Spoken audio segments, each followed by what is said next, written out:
محترم معزز عزیز ساتھیوں، دوستوں اور قابل ذکر احترام ماں اور بہنوں، تمام قسم کی حمد و ثنا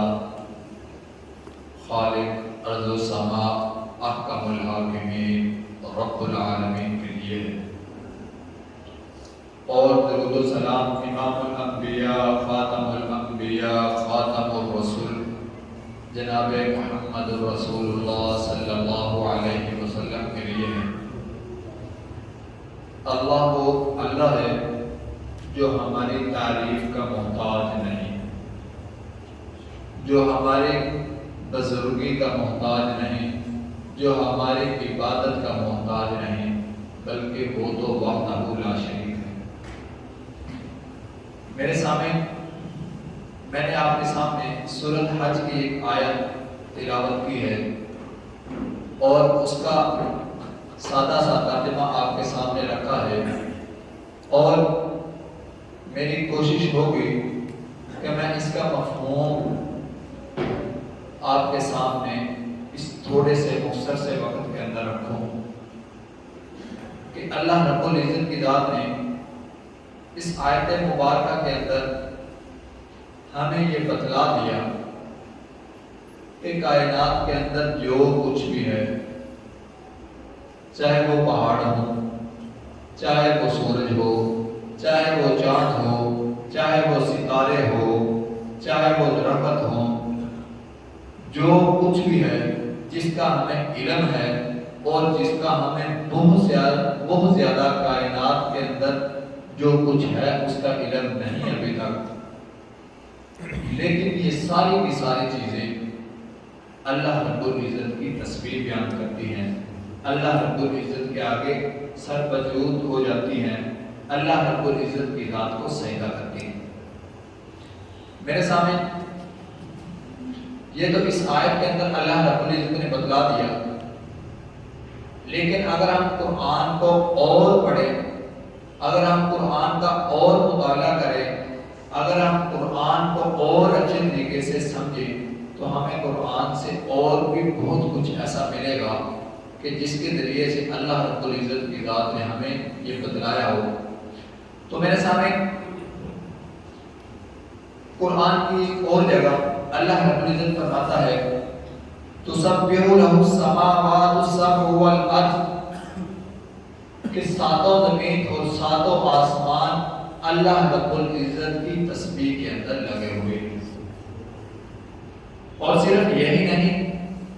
اس آیت کے اندر اللہ رب العزت کی ذات نے اور وضاحت سے بتلا دیا وَإِن مِّن شَيْءٍ، اور اس کے اندر جو کچھ ہے وہ بھی اس کی تسبیح کے اندر لگے ہوئے ہیں۔ اور اس سے آگے اللہ رب العزت نے اسی آیت کے اندر فرما دیا وَإِن مِّن شَيْءٍ إِلَّا يُسَبِّحُ بِحَمْدِهِ، اور اس دنیا میں کوئی چیز ایسی نہیں جو اس کی تسبیح بیان نہ کرتی ہو،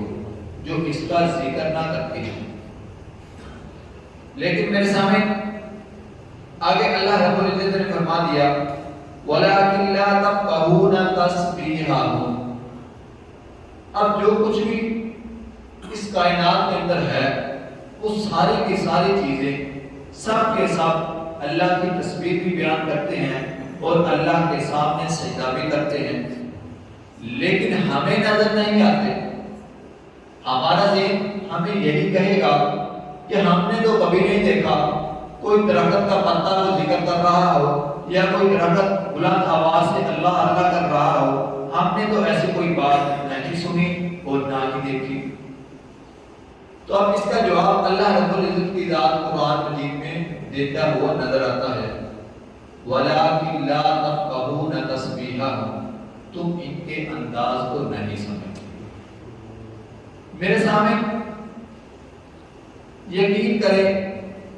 اللہ رب العزت کی کائنات میں، اللہ رب العزت کی ذات نے اس کائنات کے اندر سب سے اہم چیز جو ہمیں دی انسان کی بھلائی کے لیے، انسان کے رہنمائی کے لیے، وہ ہے کتاب، وہ ہے قرآن۔ لیکن میرے سامنے ہم نے قرآن کو پشے پشت ڈال دیا، ہم نے قرآن کو سمجھنے کے بجائے تو پڑھنا ہی چھوڑ دیا۔ لیکن میرے سامنے یہ میرا موضوع نہیں، میں اپنی بات کی آگے لے کر چلتا ہوں اپنی بات کو۔ تو میرے سامنے اللہ رب العزت نے فرما دیا وَلَٰكِن لَا تَفْقَهُونَ تَسْبِيحَهُمْ، لیکن ان کی تسبیح کے انداز کو تم نہیں سمجھتے۔ إِنَّهُ كَانَ حَلِيمًا غَفُورًا، کائنات کی ہر چیز، نباتات، جمادات، سورج، چاند، ہر چیز اللہ کی تسبیح بیان کرتی ہے۔ لیکن میرے سامنے افسوس، آج ہم انسان اتنے غافل ہو چکے ہیں کہ ہمارے پاس ہر چیز کے لیے تو وقت ہے، ہر کام کے لیے تو وقت ہے، ہم وقت نہ بھی ہو تو اپنے کام کے لیے وقت نکال لیتے ہیں۔ لیکن افسوس، اگر ہمارے پاس وقت نہیں ہے تو اللہ کی یاد کے لیے وقت نہیں ہے، وہ اللہ کی تسبیح بیان کرنے کے لیے ہمارے پاس وقت نہیں ہے، وہ اللہ کے سامنے سجدہ کرنے کے لیے ہمارے پاس وقت نہیں ہے۔ تو میرے سامنے اس انداز کو اللہ رب العزت نے قرآن مجید میں ہمیں کس طریقے سے بدلا دیا۔ تو میرے سامنے اللہ رب العزت ہمیں یہ بدلاتا، قرآن مجید کے اندر ہمیں یہ بدلاتا ہے اِنَّا هَدَيْنَاهُ السَّبِيلَ إِمَّا شَاكِرًا وَإِمَّا كَفُورًا۔ اے انسان، تو نے کیا کر دیا؟ چاہیے تو یہ تھا کہ تو میری شکر ادا کرتا، تو مجھے پہچانتا، لیکن افسوس تو نے کفر والا راستہ اختیار کیا، تو نے وہ راستہ اختیار کیا جو مجھے ناپسند ہے۔ تو آگے میرے سامنے اللہ رب العزت کی ذات قرآن مجید کے اندر ہمیں ہمارے رویے دکھلا رہا ہے، ہمیں ہمارے بارے میں بتلا رہا ہے۔ آگے اللہ رب العزت نے فرمایا لَهُمْ قُلُوبٌ لَا يَفْقَهُونَ بِهَا، میں نے اس کو دل تو دیا لیکن وہ دل سے سمجھنے کی کوشش ہی نہیں کرتا۔ وَلَهُمْ أَعْيُنٌ لَا يُبْصِرُونَ بِهَا، میں نے اس کو آنکھیں تو دی لیکن آنکھوں سے بلائی والا راستہ دیکھنے کے لیے تیار ہی نہیں۔ اور آگے اللہ رب العزت فرماتا ہے وَلَهُمْ آذَانٌ لَا يَسْمَعُونَ بِهَا، میں نے اس کو کان تو دیے لیکن اپنے کانوں سے حق بات سننے کو تیار ہی نہیں۔ تو میرے سامنے ان تینوں آیتوں پر یا اس ایک آیت کے تینوں جز پر اگر ہم غور کریں، ہم وہ بات دیکھنے کے لیے تیار ہر وقت رہتے ہیں جو ہمیں اچھی لگتی ہے، اور ہم وہ بات اپنے بارے میں سوچتے ہیں جو ہمارے مفاد کے اندر ہو، ہم اس بات کو سننے کے زیادہ کوشش کرتے ہیں جو ہمارے ہی فائدے کے لیے ہو، اس کے علاوہ ہمارے سامنے جو کچھ ہوتا ہو، چاہے کچھ بھی ہوتا رہے، ہم دس سے مس نہیں ہوتے۔ لیکن میرے سامنے اس سے اور آگے چلیں، اللہ رب العزت کی ذات قرآن مجید کے اندر پھر ایسے بندوں کو کیا کہتی ہوئی نظر آتی ہے اولئک کالانعام بل هم اضل، اولئک کالانعام بل هم اضل، یہ لوگ تو جانوروں کی طرح ہیں بلکہ جانوروں سے بھی بدتر ہیں۔ تو میرے سامنے اگر ہم قرآن کی آیتوں کے اوپر غور کریں تو ہمیں یہ نظر آئے گا، حرف بہ حرف نظر آئے گا کہ جیسے اللہ رب العزت کی ذات ہمارے ہی بارے میں اور ہمارے ہی دنیاوی زندگی کو، اس کی حقیقت کو کھول کر بیان کر رہا ہے۔ تو میرے سامنے اس سے آگے اللہ رب العزت فرماتا ہے اولئک هم الغافلون، یہ وہ لوگ ہیں جو اللہ کے دین سے غافل ہیں اور اپنی نمازوں سے بھی غافل ہیں۔ تو میرے سامنے اگر کوئی یہ چاہتا ہے کہ اللہ ہماری عبادت کا محتاج ہے، اللہ ہماری نمازوں کا محتاج ہے، اللہ ہماری سجدوں کا محتاج ہے، تو میرے سامنے میں نے قرآن کی پہلی 2-3 مثالوں کے اندر قرآن کی آیات کی 2-3 مثالیں دے کر آپ حضرات کو یہ بات بتلا دی کہ اللہ رب العزت کی ذات کی جو ریت کا ایک ذرہ ہے وہ بھی اللہ رب العزت کی ذات کو تسبیح بیان کرتا ہے۔ وہ بھی سجدہ ریز ہوتا ہے، چاہے وہ کچھ بھی ہو، چاہے پہاڑ ہو، سمندر ہو، کچھ بھی ہو، کائنات کے اندر کچھ بھی ہو، وہ اللہ کی تسبیح کے اندر لگا ہوا ہے۔ اور اللہ نے ہمیں یہ بھی بتلا دیا وَلَٰكِن لَا تَفْقَهُونَ تَسْبِيحَهُمْ، تم ان کے انداز کو سمجھ نہیں سکتے۔ تو میرے سامنے اگر ہم اللہ کا قرب حاصل کرنا چاہتے ہیں تو اللہ کا قرب حاصل کرنے کے لیے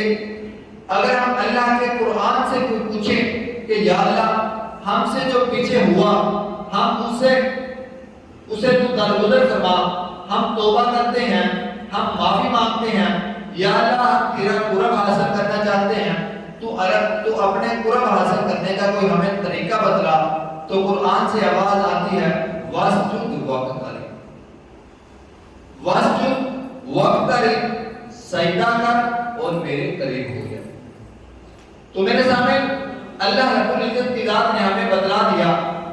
کہ سجدہ کرے گا تو میرا قرب حاصل کر لے گا، اگر تم نے سجدہ نہ کیا تو میرا قرب حاصل تجھے نہیں ہوگا۔ تو میرے سامنے قرآن کی ایک اور جگہ اللہ رب العزت یہی مثال دے کر ہمیں بتلا رہا ہے، یا ایھا الذین آمنوا استعینوا بالصبر والصلاۃ وَإِنَّهَا لَكَبِیرَةٌ إِلَّا عَلَى الْخَاشِعِینَ۔ اے ایمان کا دعویٰ کرنے والے انسان، اے ایمان کا دعویٰ کرنے والے انسان، اگر تو چاہتا ہے کہ اللہ تجھ پر راضی ہو جائے اور اللہ تیری مدد کرے تو پھر نماز کو اور صبر کو لازم پکڑ لے۔ تو میرے سامنے یہ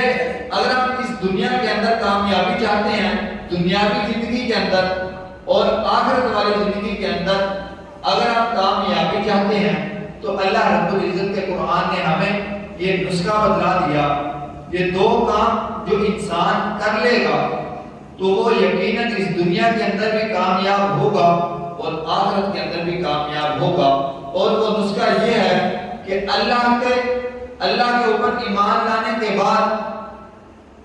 نماز کو اور صبر کو لازم پکڑ لو۔ تو میرے سامنے اور اگر اس سے آگے چلیں، اگر ہم اللہ کا ذکر کرنا چاہتے ہیں تو اللہ کا ذکر سب سے آسان طریقہ، اگر ہم اللہ کا قرب حاصل کرنے کے لیے کون سا طریقہ اپنائیں تو اس کے اندر اللہ رب العزت کی ذات ہمیں قرآن مجید کے اندر بتلاتی ہوئی نظر آئے گی، اقیم الصلاۃ لذکری، کہ نماز میرا ذکر ہے۔ اور اگر ہم اور پوچھیں اللہ کے قرآن سے تو ہمیں اللہ کا قرآن یہ بتاتا ہوا نظر آئے گا وَذَكَرَ اسْمَ رَبِّهِ فَصَلَّى، رب کے نام کو یاد کرنا ہو تو اس کا طریقہ بھی نماز ہے، یعنی کہ وَذَكَرَ اسْمَ رَبِّهِ فَصَلَّى، اللہ کا ذکر اگر تو نے کرنا ہے تو نماز کی طرف آ، نماز کے قریب آ، نماز کے ذریعے اللہ کا ذکر بھی کر اور اللہ کا قرب بھی حاصل کر۔ تو میرے سامنے اگر آپ قرآن کو دیکھیں گے تو یقیناً ہمیں قرآن کے اندر سب سے زیادہ جس چیز کا حکم ہے وہ قرآن کی کوئی صورت تقریباً ایسی نہیں جس کے اندر یہ بات نہ آئی ہو کہ الصلاۃ الصلاۃ الصلاۃ، نماز کا حکم نہ آیا ہو۔ تقریباً قرآن کی کوئی صورت ایسی نہیں ملے گی، یا پھر اس کو ایسے کہہ لیں کہ قرآن کے اندر سب سے زیادہ اللہ کا جو حکم آیا ہے وہ نماز کے بارے میں آیا ہے۔ اس لیے میرے سامنے اگر ہم نماز کو چھوڑیں گے تو ہم بہت بڑا گناہ کر رہے ہیں۔ تو میرے سامنے اگر ہم یہ کہیں کہ نماز کی یہ جو شرط ہے، یہ جو نماز کا حکم ہے یہ ہمارے اوپر ہی آیا ہے، تو میرے سامنے قرآن ہمیں اس بات کا جواب دیتے ہوئے نظر آئے گا کہ تمہارے اوپر ہی نہیں، بلکہ قرآن اس بات کا اس طریقے سے جواب دیتا ہے فَخَلَفَ مِن بَعْدِهِمْ خَلْفٌ أَضَاعُوا الصَّلَاةَ وَاتَّبَعُوا الشَّهَوَاتِ فَسَوْفَ يَلْقَوْنَ غَيًّا۔ کائنات کے اندر کوئی نبی ایسا نہیں جس کی امت کو نمازوں کا حکم نہ دیا گیا. تو میرے سامنے کامیاب وہی لوگ ہوئے جنہوں نے نماز کو ادا کیا، نماز کے فرائض کو پابندی سے پکڑا، اور وہ لوگ ناکام ہوئے جنہوں نے نماز کو پس پش ڈال دیا. تو میرے سامنے اگر ایک اور طریقے سے دیکھیں کہ ایمان لانے کے بعد اگر کوئی کہتا ہے کہ میں اللہ کو بھی مانتا ہوں، اس کے رسول کو بھی مانتا ہوں، فرشتوں کو اوپر بھی یقین لاتا ہوں، جنت دوزخ کو سب کچھ مانتا ہوں، لیکن نماز ادا نہیں کرتا، تو میرے سامنے قرآن اسے کیا کہتا ہے یہ میں آپ حضرات کے سامنے رکھتا ہوں. تو میرے سامنے اگر کوئی اللہ کو بھی مانے اور اللہ کی کتابوں پر، فرشتوں پر، جنت دوزخ پر، سب پر ایمان لے آئے، لیکن نماز ادا نہیں کر رہا، تو قرآن اسے کیا کہتا ہے؟ والذین یمسکون بالکتاب واقاموا الصلاۃ انا لا نضیع اجر المصلین. جو لوگ کتاب پر ایمان لاتے ہیں پھر وہ اقاموا الصلاۃ، نماز میں کبھی کوتاہی کرتے ہیں، بلکہ نماز کے اندر کوتاہی نہیں کرتے اور نہ ہی وہ سستی کرتے ہیں، بلکہ ہر جگہ ہر وقت نماز کی حفاظت کرتے ہیں، اللہ ایسے اصلاح کرنے والوں کا اجر کبھی ضائع نہیں کرتا. تو میرے سامنے اگر ہم اللہ پر ایمان لانے کے بعد، فرشتوں پر ایمان لانے کے بعد، یعنی کہ اسلام کے دائرے کے اندر داخل ہونے کے بعد نماز کے اندر کوتاہی کر رہے ہیں، تو ہم اسلام لانے کے بعد والا سب سے افضل عمل، سب سے پہلی شرط اس کی ہی ہم نفی کر رہے ہیں. تو میرے سامنے آج کے دور کے اندر یقین کریں ہمیں بہت سارے ایسے لوگ نظر آ جائیں گے جو ایمان صرف اس لیے لے کر نہیں آتے، وہ کہتے ہیں کہ اگر ہم اسلام لے آئے اور پھر ہمیں اس کے بعد اس کی ساری شرائط پر عمل کرنا پڑے گا. لیکن افسوس آج ہم نے کلمہ بچپن کے اندر ہی سکھلا دیا اور وہ بھی نہیں پتا کہ کس نے سکھلایا، لیکن اس کے بعد ہم نے نہ ہی کلمے کے اوپر کبھی غور کیا کہ اس کا ترجمہ مفہوم کیا ہے، اور پھر اس کے بعد سب سے پہلی شرط کیا ہے اسلام کے اندر داخل ہونے کے بعد. تو میرے سامنے یہ بات افسوس سے کہنی پڑتی ہے، اگر کوئی نماز کی طرف آ بھی جائے، اگر کوئی نماز پڑھنا شروع بھی کر دے، نماز یاد بھی کر لے،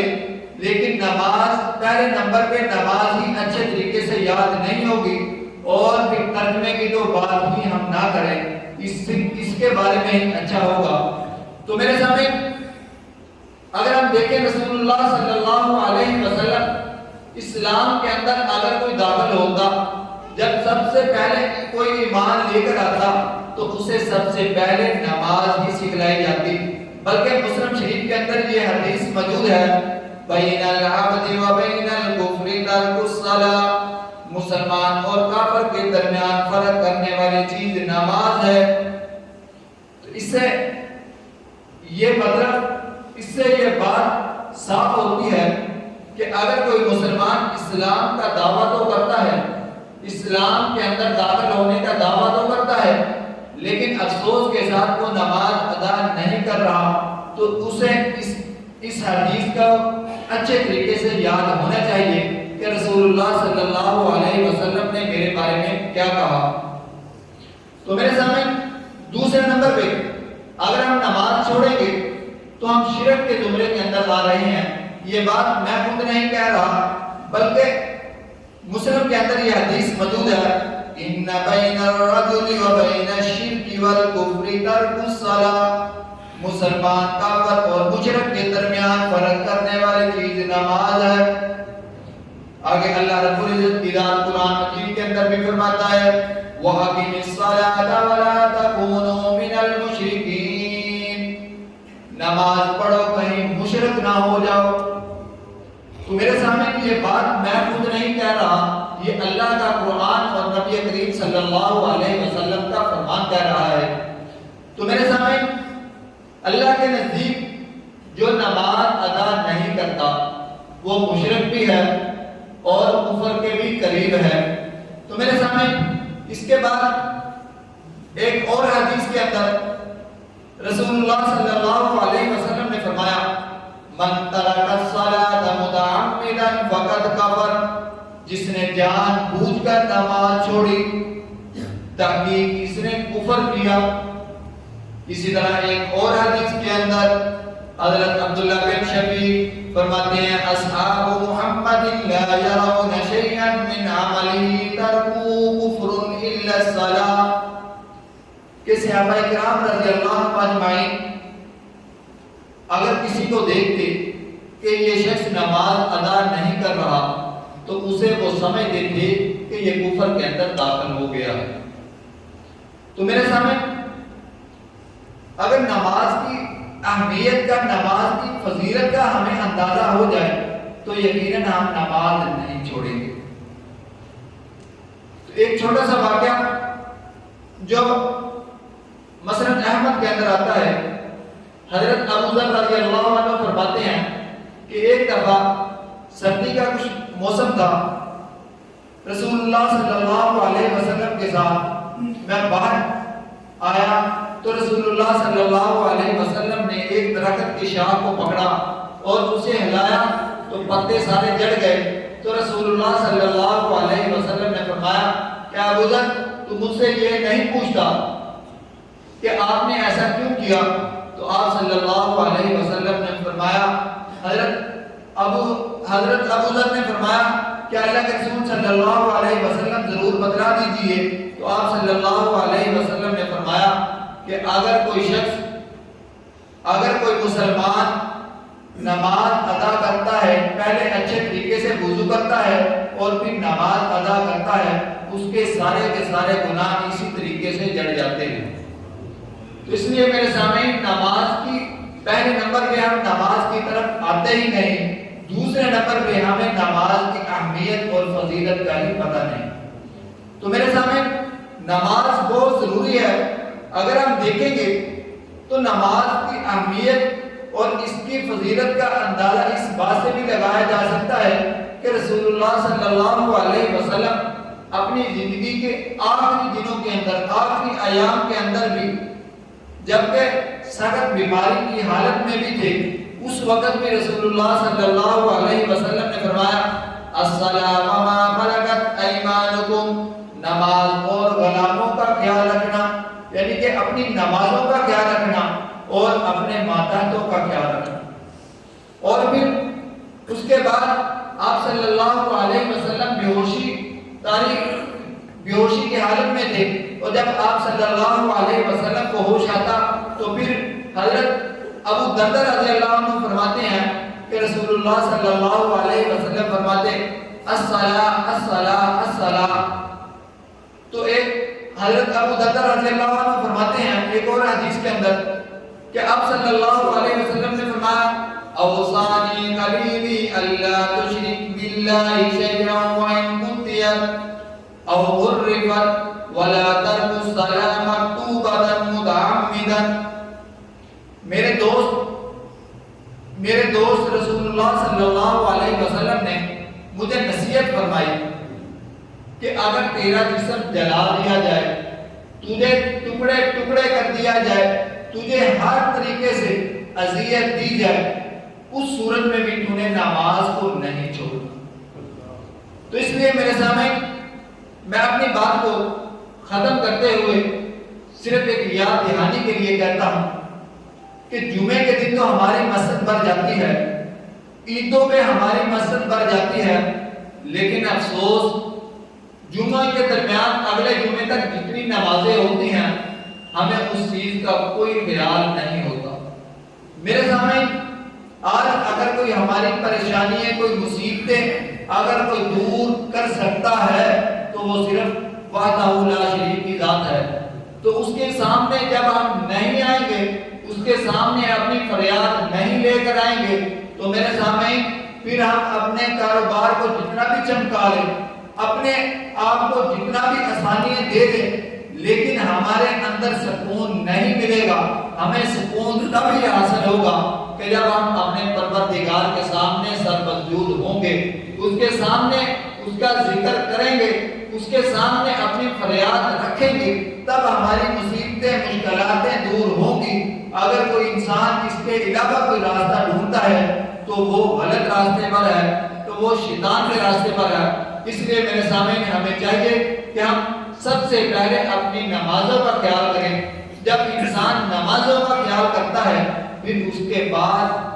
آگے والے دین کے جتنے بھی فرائض ہیں ان کے اوپر چلنا آسان ہو جاتا ہے۔ جب کوئی انسان نماز کا خیال نہیں کرتا تو میرے سامنے اس کے لیے